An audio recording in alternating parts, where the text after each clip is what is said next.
that not a good market.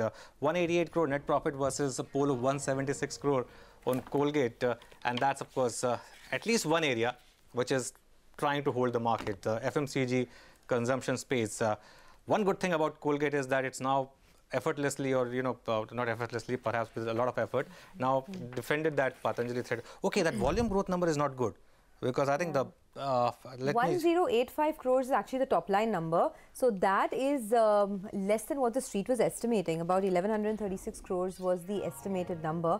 So, maybe there is a bit of an issue as far as the volume growth is concerned. Let's just wait by for that. But that volume growth is 4%. 4% volume. No, I tell you, the poll was 5%, but the whisper number in the market was 10%. So, in that sense, that's not a good number. And considering the kind of rally that Colgate stock has had from the lows till where it is, I don't think this 4% number is going to go down well with the street. Let's go across to Mangalam as well.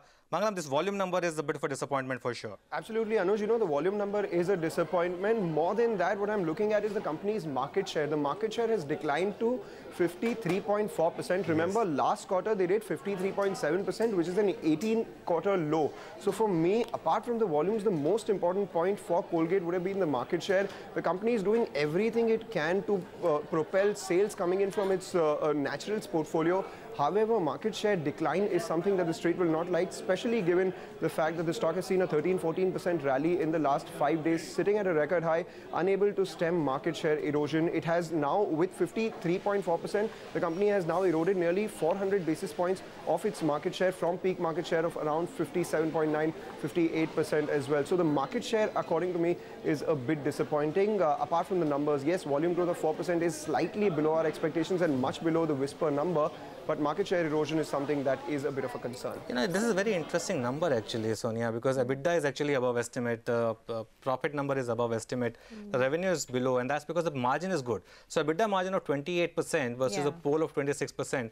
Essentially, they managed to control costs, it looks like that. We'll have to see the ad spends as well. Market share loss, let's see if the market wants to reward them for this EBITDA margin or wants to punish them for this market share loss, considering the kind of rally that the stock has had. Actually, the gross margins have also expanded. So there's an expansion of 290 basis points to 65.4% on the gross margins. Clearly, it's, I guess, a competition that because of which they're getting hit. But Colgate as a company, Anuj, has delivered. It's delivered not only in terms of returns to shareholders, it's delivered in terms of earnings. So do you get a sense that even if the stock falls, for a longer term investor, perhaps, it still has a good opportunity? Perhaps, but the market dynamic right now is different, Sonia. We are, not in, say, 6 months back kind of market. We are in a different market where you are seeing profit taking. But one thing which also goes in Colgate's favor is equity. In terms of there's not enough float. It's an MNC company, so there's a bit of an MNC premium which is always available. But let's do one thing, let the market find its feet, because for now the stock is down 4%. Falling quite a bit actually. The street clearly doesn't like that 4%. I the 4% because volume growth, market priced in, I think, 8 to 10%. Not Colgate's fault that market priced in a 10% number. Just pull out a 6-month chart. Sorry, even if you compare it to the last few quarters, I was just looking at it. In Q3, they had a 12% volume growth. Yes. So whatever are the expectations compared to what they did last quarter, also it's a big fall. Oh yes, so 4%. It's still growing. Let's not forget that. It's still growing. 4% is the volume growth. But let's do one thing. Let the market find its level.